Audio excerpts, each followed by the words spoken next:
আসসালামু আলাইকুম ওয়ারাহমাতুল্লাহি ওয়াবারাকাতুহু।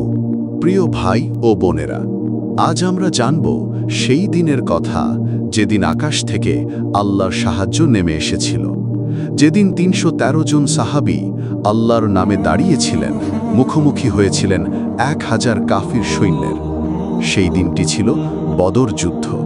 একদিকে নবীজি সাল্লাল্লাহু আলাইহি ওয়াসাল্লাম ও তার সাহাবীগণ ক্ষুধার্ত, ক্লান্ত, অস্ত্রে দুর্বল কিন্তু ঈমানে অটল।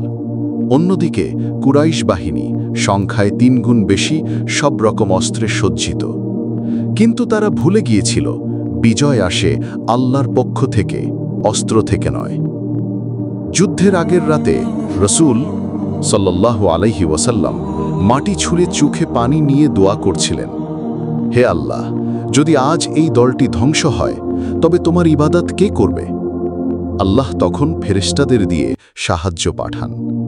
কোরআনে তিনি বলেন, আল্লাহ তোমাদের সাহায্য করেছিলেন বদরের দিনে যখন তোমরা ছিলে দুর্বল।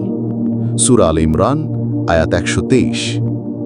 বদরের মাঠে মাটি কাঁপিয়ে নামে আসমানি শক্তি। ফেরেশতা এসে বলে, আমরা আল্লাহর পক্ষ থেকে এসেছি তোমাদের সাহায্য করতে।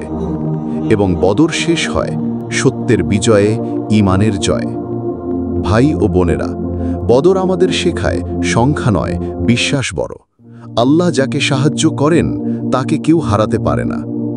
আসুন বদরের শিক্ষা থেকে আমরা আজ শিখি আল্লাহর উপর তাওয়াক্কুল রাখা, ঈমান ধরে রাখা কঠিন সময়ও, সত্যের পক্ষে থাকা সংখ্যায় কম হলেও। ভিডিওটি যদি ভালো লেগে থাকে তাহলে শেয়ার করুন যেন সবাই বদরের শিক্ষা জানে, এবং সাবস্ক্রাইব করুন, কারণ পরের পর্বে থাকছে উহুদের যুদ্ধ, ধৈর্য, পরীক্ষা ও শিক্ষা।